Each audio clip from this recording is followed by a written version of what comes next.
the voice reactivated and told me to organize three people. All the people I had worked with that were in community groups, that were in conservation groups, that were in fishermen's groups, to get together and organizing groups of 3 to be in all the workshops, because this was not a symposium of conferences where people stand up and talk and bore you to tears. No, this was a think tank organized by the World Bank and the Australian government, specifically by GABRUMPA, the Great Barrier Reef Marine Park Authority, and all its agencies, for this international symposium, which was called the International Coral Reef Initiative. This is a pan-tropical program that had been going on for decades for the protection of coral reefs around the tropics of the earth where they exist. So this was not new. It was just another part of the plan, of the global plan of action. And so it was a think tank. So I found that out very quickly, and then I was told by the boys to organize the people I knew into groups of 3 to be in every single workshop that will be going on, because every workshop was on different subjects. Yeah, coastal management, fisheries, coral reef, whatever was happening to coral reef communities, blah blah. So they all had to be in different things, and then in the evening we would get together and we would give each other feedback on what was said and work on new strategies for the next day, what to do and where to go. And all the information was being collated. So that's how it went. And then the next day was the opening, the first day of action. Like, we had been there the day before to register and say hello to everybody. My nemesis, by now they were my archie enemies. All the Australian environmental agencies by now hated my guts. And so I said hello to everybody, and they went, oh no, how is she here? So yeah. So then the next day was the actual opening. So the voice told me, beloved, wait until everybody has gone into that huge theater place where there were 373 scientists and, importantly, the ambassadors for the countries they represented. If there weren't the ambassadors, there were the foreign affairs ministers or the ministers for trade or something. And I was like, what the hell is this? So the voice told me, let everybody go in, let the lights go out, and then you go to the usher, the person that sits people around, and ask them to take you in with a torch, with a flashlight. I said, okay. So I found the usher and I said, boys, what? Tell her to please take you to line L, seat 21. I said, could you please take me to line L, seat 21? He said, I don't know where that is. And the boy said, tell her to look with the torch on the ground, on the edge of the aisle. There's the numbers of the lines, of the rows of seats. So, okay. And so I told her. Yeah. So then we went with our torch. I had my big bag full of documents, yeah, of the copies of my document that by now were this thick. And then we got to row 21, to row L, and then seat 21 was written behind the chair. And so there was 21, 22, 23.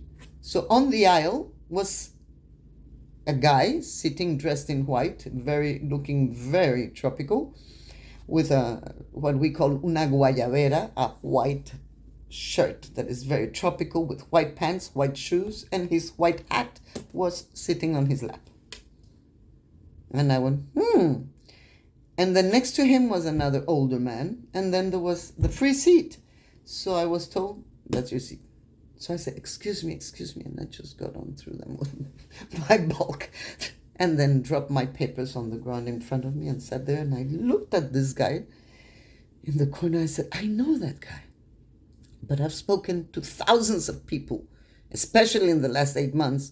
I cannot place him. I wonder who he is. And the voice went inside my head. I went, You know, he said, just wait, beloved. And I go, okay. And then the people at the front in the podium were my nemesis, all my archie enemies, the Great Barrier Reef people and all the agencies, EPA, everybody else. And then there was the MC that says on the microphone, and now we're going to invite, we have nominated a new secretary for the next 2 years of the Plan of Action for Coral Reefs Worldwide. And his name is, everybody knows him, but we would like to introduce you to Professor Bernard Salva. I wonder, what? And then the man on the white Galabella, Guayabera, stands up, and I went, oh my God, I said in my head. And I said to the voice, he was my teacher in Paris at the Institut Oceanographique, and he was my coral reef teacher. And the voice said, we know. And I said, that's insane. He said, no, it's perfectly normal. And the voice said, you'll talk to him when he comes back. I said, okay. So he dutifully gets up and goes to the podium. He gets on the microphone and he says, I want to inform everybody that I am a scientist above all. I am an expert in coral reefs, especially of the Pacific Ocean. I will give my advice on anything that has to do with coral reefs, but do not bring me any politics. I want nothing to do with any politics. Is this clear? My job as a secretary is to assist in ensuring that this plan of action takes place. Thank you. Have a good day. And he dropped the microphone and he walked back up. And I was going, so much for no politics. Oh my God. So when he sat down, I was exhilarated. And then I said, because now I have a leverage. Now I can do something. And then my Latin me, I go and put my elbow on the legs of the guy next to me, not knowing who he was, and bent over to talk to Professor Salva. And I said, Monsieur Salva, in French, I said, I don't expect you to remember me, but I used to be your student about 17 years ago, many years ago, in Paris. And he looks at me, looks at the guy next to him, looks at my arm, and just as well I'm telepathic. He said, get your arm off this guy and sit straight. And I went, and I said, excusez-moi. And then he said, Monsieur, Monsieur l'ambassadeur. I had been reclining my whole body on top of the French ambassador. Typical me. Sticking my foot in my mouth. And then he said, Monsieur l'ambassadeur, I want to introduce you to the best student I ever had and the person that knows more about coral reefs in the world after me. Oh, with me. She was my student in Paris, and she taught me everything I now know about the coral reefs in the Caribbean, because she kept on, every time I said something about the coral reefs in the Pacific, she'll raise her arm and she said, no, it's not like that. In the Caribbean, it happens like that. Or, yeah, it's similar, but in the Caribbean, it happens like this, and this is how I learned. And I looked at him and I said, what? He said, yes, Monsieur l'Ambassadeur, meet Lilliana Corredor Arias, my second surname. I was shocked. I said, Arias? You remembered my second surname? I don't remember my second surname. I've never used my second surname. And he looked at me, he said, how could I ever forget you? And I said, is that good or bad? He said, you were my best student. Of course, I remember you. And I said, tell me something, why 17 or all those years ago, you never said that to me. He said, because you were a pain and your ego would have blown up and you would have been more of a pain. No, so I thought I'll leave it at that. but I've admired you always. You are an extremely knowledgeable person on coral reefs. And I said, well, I did dive them for 4 years, didn't I? Day and night. And I did studies on them, so yeah, and for many years. So anyways, so I said, the voice said, tell him that when the ring, because everybody was going, shush, shush, shush. So the voice said, when the bell rings for the coffee break, there's going to be a morning coffee break or tea break. The lights will go on. Let Monsieur Salva get up and his ambassador, and you follow him and you stand in the alleyway with him and turn back and look at the podium. He even gave me the strategies of things to do. And I went, okay. So I got up and I looked back and I see the horror, like, in the faces of my nemesis up in the podium going, how did she get onto him so fast? So then the voice told me, go with Monsieur Salva and his ambassador, and the ambassador will go off because he's had enough of you. And you're going to stand with Monsieur Salva right at the end, at the bottom of the steps, move a little bit further, and you'll see that everybody has to come through these steps, and they're going to create like two currents of people that are going around you, on your left and on your right. And you're going to stand there and you're going to look back. We will let you know when they're coming down, your nemesis. At that moment, you are going to present, take out of your bag, put your bag on the floor, bend over, take out a document, and ensure that you're sideways so that everybody can see you giving a copy of your document to Monsieur Salva. Said and done. The 8 or 9 that came down saw me giving, and I could hear the thoughts. They were absolutely panicked and they said, what the hell? So then they came closer to us to eavesdrop to see what I was saying to Monsieur Salva. But I would speak, and they said, oh, damn it, we don't speak French. She's speaking in French with him. How did she get onto him so quickly? What the hell, this witch? It was not the witch, it had a B in front of it. And so they kept on going. And then I was just cracking up inside. And I said, Monsieur Salva, I know that you said you didn't want anything to do with politics. I so resonate with you. I empathize completely, because the last thing I wanted was to get into politics. But it so happens that I have found out in my career as an environmental activist that everything is about politics, especially when it has to do with the environment. So I don't think you can escape this one. I couldn't escape it. So basically, I have worked for 8 months for free. Nobody has paid me. So I have worked for free, have talked to all these people, done all this work. I gave him a summary and I said, and I'm done. My job here is to give you this document, and up to you what you want to do with it. They're destroying the Great Barrier Reef. They have lied to you for 10 years. All your plans can go into the rubbish bin because it's all based on falsehoods. So up to you. You want to use your status as the new secretary or do whatever you want. Not my problem. Your problem now. Bye. And I gave him a kiss, my double French kiss, and I said, good luck. I smiled and I left.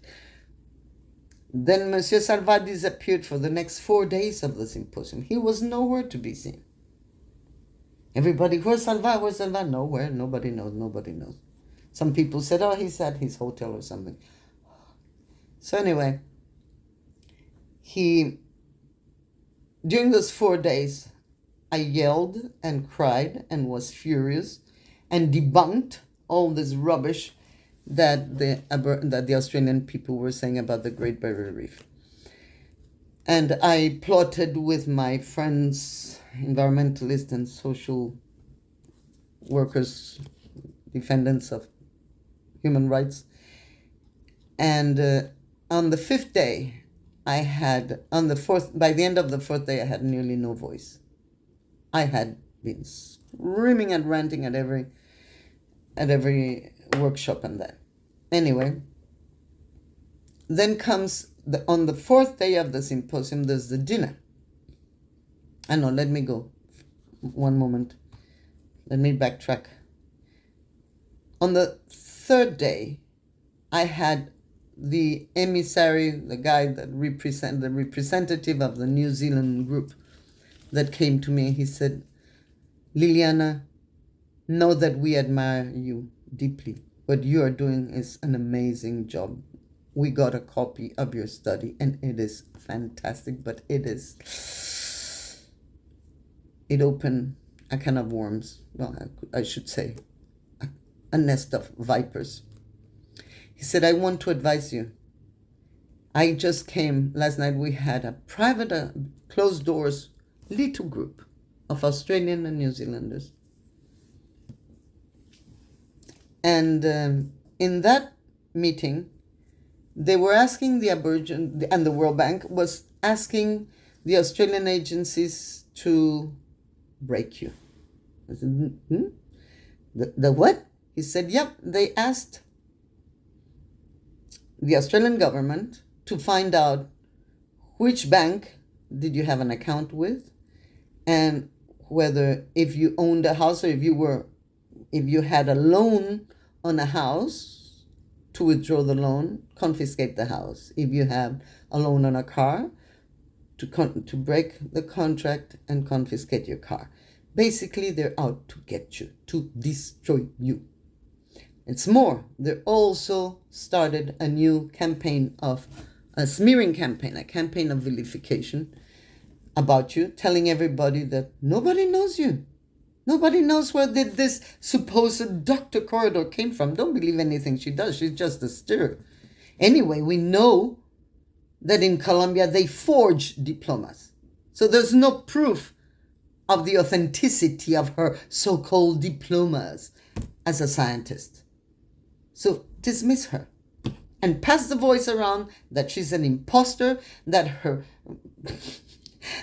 certificates and diplomas have been forged, not to believe a word from her. She's just a troublemaker. She's a terrorist, an environmental terrorist, and that's it. I went green in the face and I said, you are kidding me. He said, no. He said, Lilliana, do you own a house? I said, no. Do you own a car? I said, yep. He said, do you owe anything? I said, no. I said, look, the only thing I have is my car right now and my box of documents, which I brought with me. He said, just as well, because you're going to need them.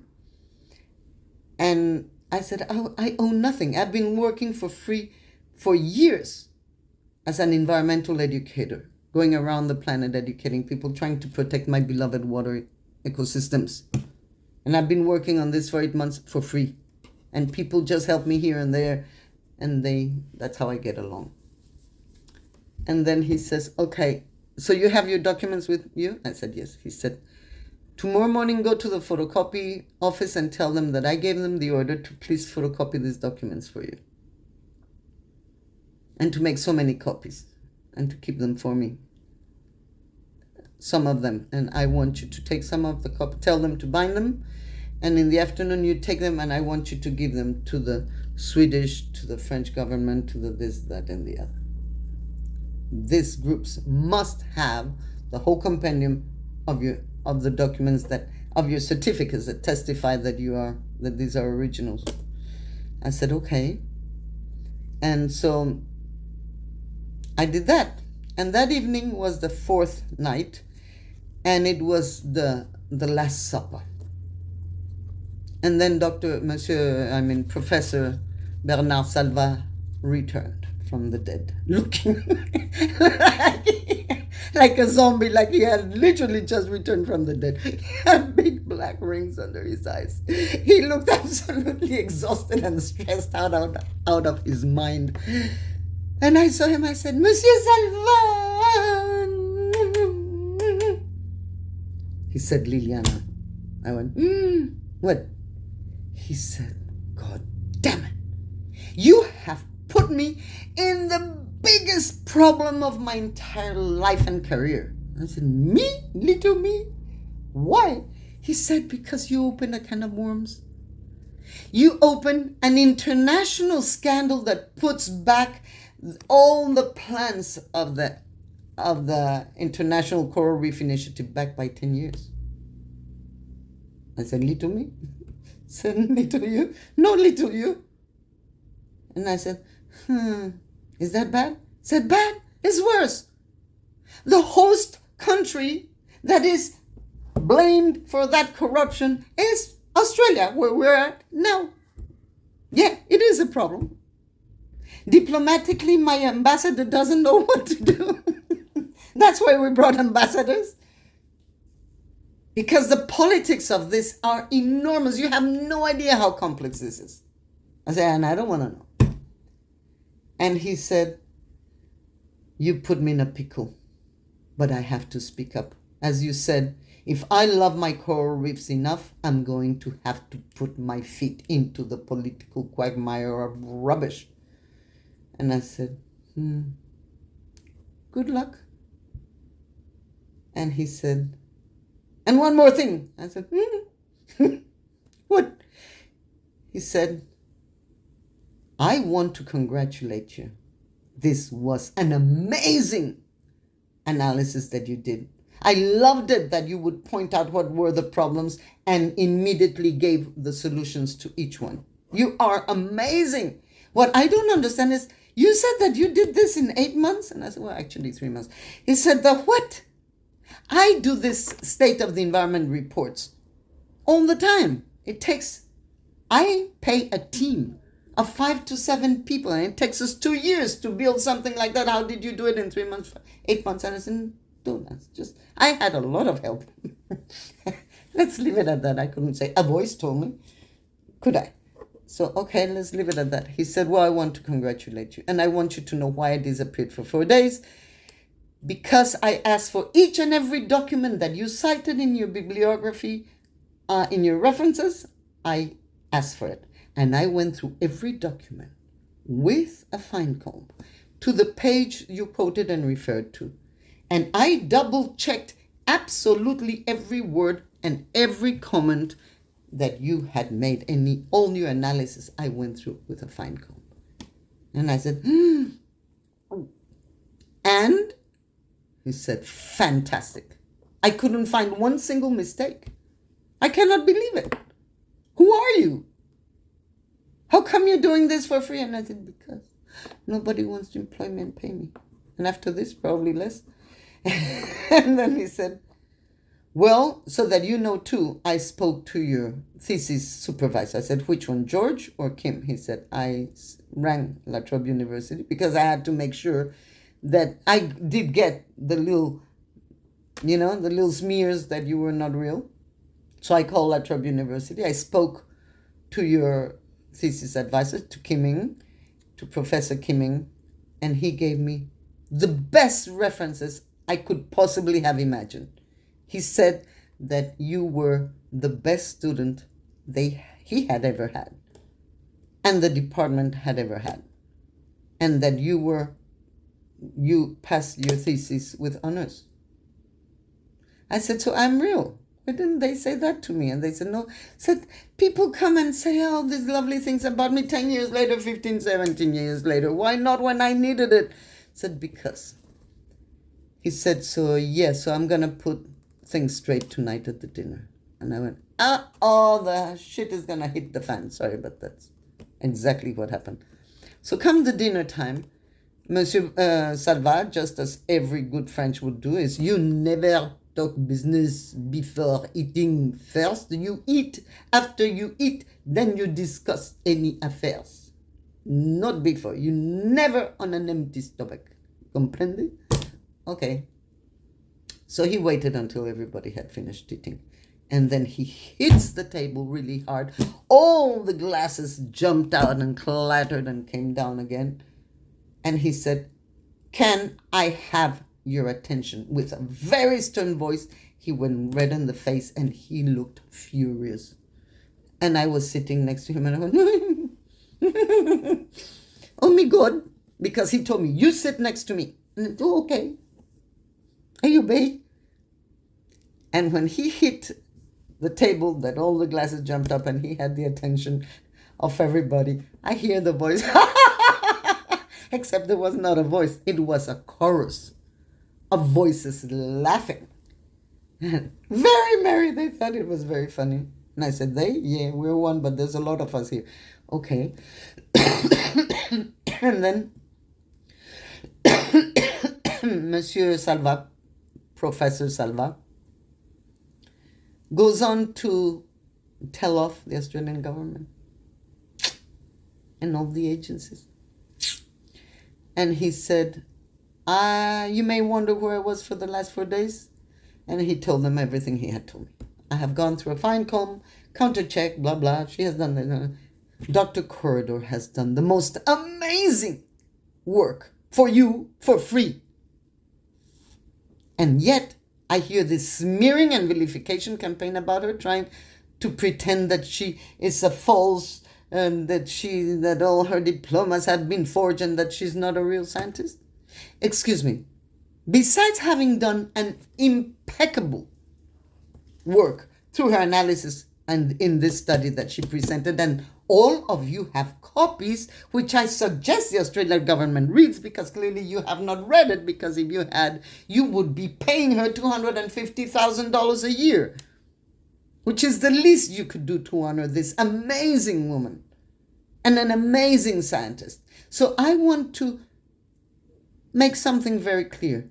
This woman here, sitting next to me, that you have been smearing, happened to be my student in Paris in 2078, 2079. What? No, sorry, 1978 to 1979. Forgive. And he said, so when you say that she forged her diplomas, I would like to contradict you.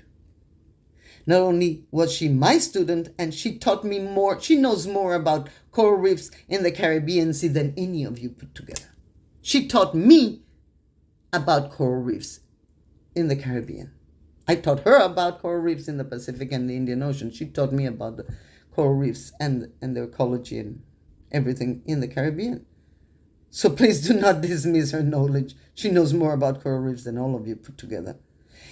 And he said, and another thing is, I called her.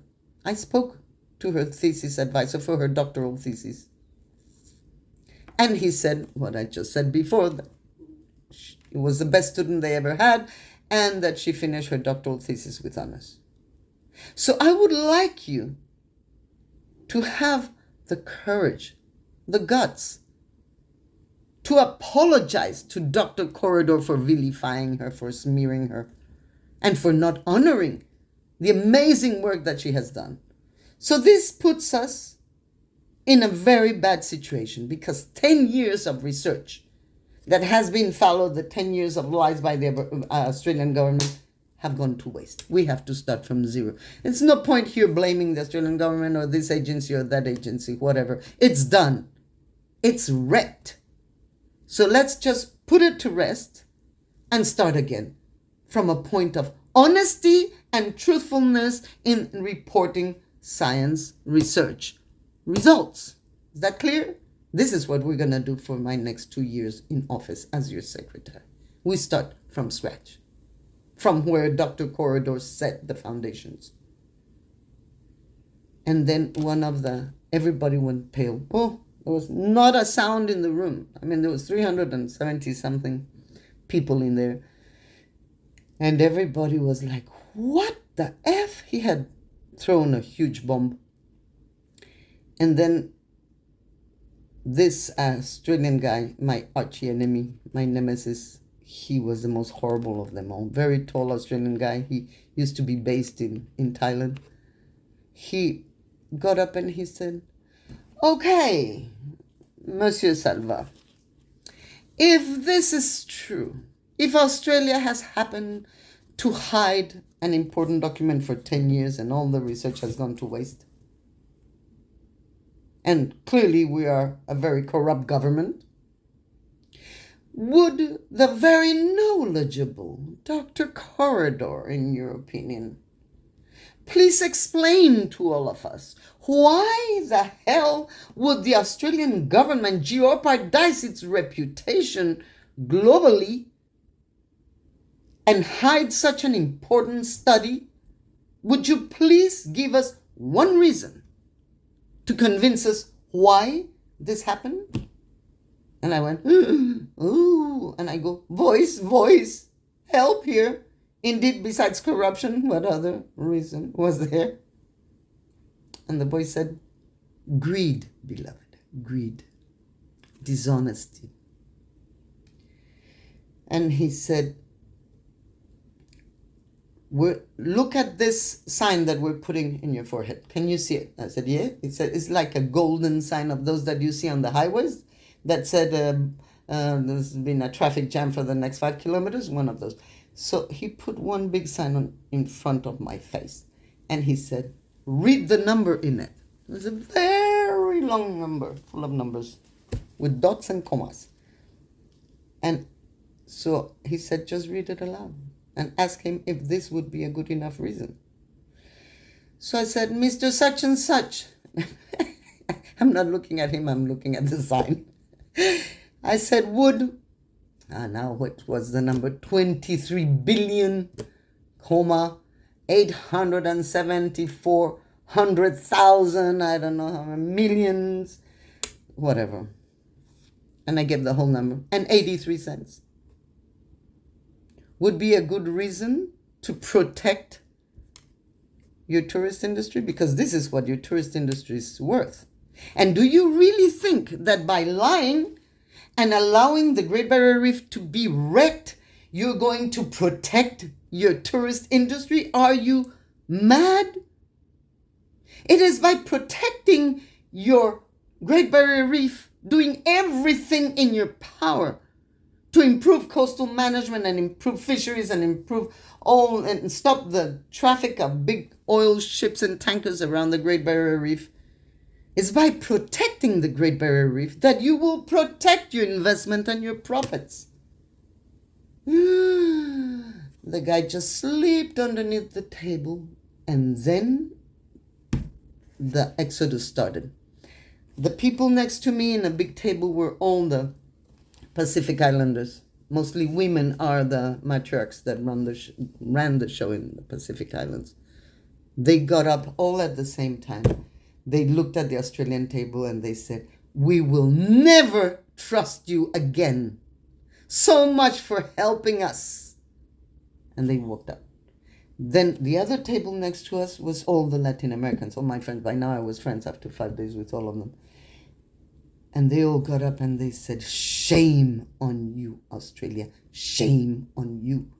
Not honoring and smearing a Colombian woman because she's Latin American. We are Latin American. We do this job for you. You owe us all, her and us, respect. They got up and they left. And then like that, all the groups were just leaving. And I left. Crying. A lot. Happy that the truth had gone up and knowing that all hell would break loose after this. I just knew it. So be careful what you ask for, because all these long stories to tell you, I said I wanted nothing else to do with the scientific community, didn't I? Well, it happened. Guess what happened after that? The next day, I found out that I had been put in a blacklist. Real global blacklist. It's like a red notice by the Interpol all over the world, in which absolutely no institution on earth, no university, research center, no school, nobody would employ me, or else. For life. Banned, cancelled. What's more, they also gave orders to the media to prohibiting them from interviewing me. So I went to all these media outlets that were outside. Sorry, we cannot talk to you. I said, what do you mean you cannot talk to us?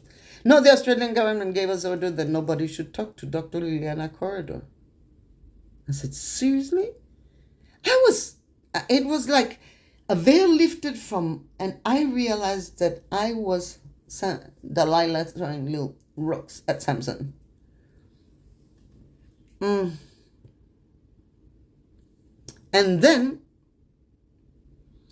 I found out that the Aboriginal people to whom I had given the study, they were having a meeting the same day, or the day after, sorry. And then they were supposed to present my study to that meeting with the government to show that their Aboriginal rights were being breached and their land rights were being thrashed. And they did not present that document either. So what followed this? I got extremely depressed for 3 months because I said, I cannot work as a scientist and I cannot work as an environmental activist. I've been banned right, left, and center. So what is there left for me to do? My life without my earth mission of loving and protecting my waters is not worth living. And I went into a deep hole of depression. I went down that rabbit hole. It was horrific. I went into a very, very dark place. And I said, well, bugger that. What I'm going to do is I'm going to plant trees. I'm going to live in the bush with my daughter and plant trees. That's all. That's the one thing I can do to protect, not plant trees. Plant trees, that's all I can do. But that's not going to help me. And I knew that it wasn't enough for me. So that was in October, November 1998. So at the very beginning, 1st of February or something of 1999, I lived in Byron Bay, or Byron Shire, which is the alternative zone of Australia. Used to be, now it's tourist central. And I saw in the local paper, I saw an ad that said, come and, I don't know what, recover your Lemurian origin. I said, Lemurian? What the hell? These hippies, what the hell are they smoking? It's too much dope, too many mushrooms, too much ayahuasca they're taking. Lemurian. Seriously? What else are they going to invent? And I just cracked up laughing because you would find workshops on everything that was alternative. And then I had a good laugh. And then the voice turned up. I hadn't heard the voice for weeks because I was too depressed. When you're depressed, the connection shuts down. Because in order to be able to communicate with higher frequencies, you have to be in a higher frequency, simple, and in your heart. It doesn't work through the mind. It only works through the heart. So I went, okay. So then I had a good laughter. And as I laughed, my heart expanded. And then I heard the voice said, beloved, could you please go to that workshop? And I said, you must be kidding me. After ruining my whole career as a scientist forever, you want me to follow your advice? No chance in hell. Forget it. And Lemurian, seriously. And then the voice laughed and said, but beloved, we only did what you asked for. You asked to never again have anything to do with the scientific world, so we helped you. And I said, well, thank you. I didn't expect it to be so thorough, so radical, so permanent. He said, oops, but you didn't specify. And I said, oh God, be careful. So I'm saying to the listener, be careful what you ask for. So anyway, to make a long story short, the voice told me again, a third time, beloved, we really urge you to please go to this Lemurian workshop. Said, what the hell? Okay, for $20 I can go. So I went to the famous Lemurian workshop. And there I met Kuala Shriyama, which is the best channeler I've ever met in the planet. The real channeler. She really has downloaded some amazing stuff. I had known her years previous. That's where I met her. And she started this workshop and I just lied down and passed out. I didn't hear not even 5 minutes of what she was saying. I heard her sing and I was out. And then during my time out, I had the most exquisite experience, which I will tell you in a minute. All of a sudden, I was floating in midair or there somewhere in the cosmos, and then I see this dolphin that comes to me with his little beak, and then another dolphin, and then another, and then another, and then another, and I'm surrounded by dolphins, all pointing their beautiful little beaks to me. And then I feel their song and their energy. They're sending through the song a vibration so strong that my whole body was going. And they filled me with love so deep and a peace so divine. I was in heaven. If there's a heaven, that was heaven for me. Absolutely divine. So then the dolphins then decide to speak to me. And one says, beloved, with a different voice than the voice. It was not the same voice. There's a different voice. Also a masculine voice, very gentle. Said, beloved, we speak to you as one. We are the star dolphins. I said, star dolphins? Seriously? What are star dolphins? Said, we're dolphins in the etheric realm. You have dolphins in the physical realm. We are dolphins in the etheric realm. I said, okay. You're beautiful anyway. I adore you. And they said, beloved, we have been watching you and supervising your work for many years. And we would like, if you give us your permission, we cannot act or do anything without your permission, beloved. There's such laws as the universal law of non-interference. We cannot interfere in your free will. Would you please allow us to give you some instruction? We require your assistance. We require your help. And you need our help to continue doing wonderful work. Environmental work to protect the waters. And I said, okay. And then they went on to say, beloved, we want you to know that there's two basic energies in the cosmos. There's love and there's fear. Love is that vibration, that frequency that is very high and makes you feel wonderful, and it's a creative, harmonious, yummy energy. And fear, you know very well, it's a very low vibration, very low frequency, makes you feel miserable and is extremely disruptive and destructive. You with us? And I said, you? I said, and that exists everywhere? They said, everywhere in the cosmos. Love and fear create a tension between them, and from that tension, change takes place. Think of it like love is the higher vibration and fear is in the lowest frequencies of love. So fear is not something bad. It's also divine in origin, and it has a reason for being. And the reason is that it triggers change, the tension between those two energies, and evolution. And I went, okay. So then they said, beloved, I went, wait a minute. They said, beloved, when you work, when you're talking to people, and then they showed me talking to this last group of fishermen that I had talked to the year before. Look how powerful your speech is. And look how much you fill them with fear. I said, what? I said, watch yourself. And they played me the video of myself speaking to the group of fishermen, telling them, it's money today, it's $1 today and no fish tomorrow. Because there'll be no fish for your children and your grandchildren. What are you doing to yourselves? And I went, oh! I burst into tears. I said, you mean that I've been harming my waters? He said, yes, beloved. But, beloved, do not be concerned because you didn't know. This is why we need to inform you.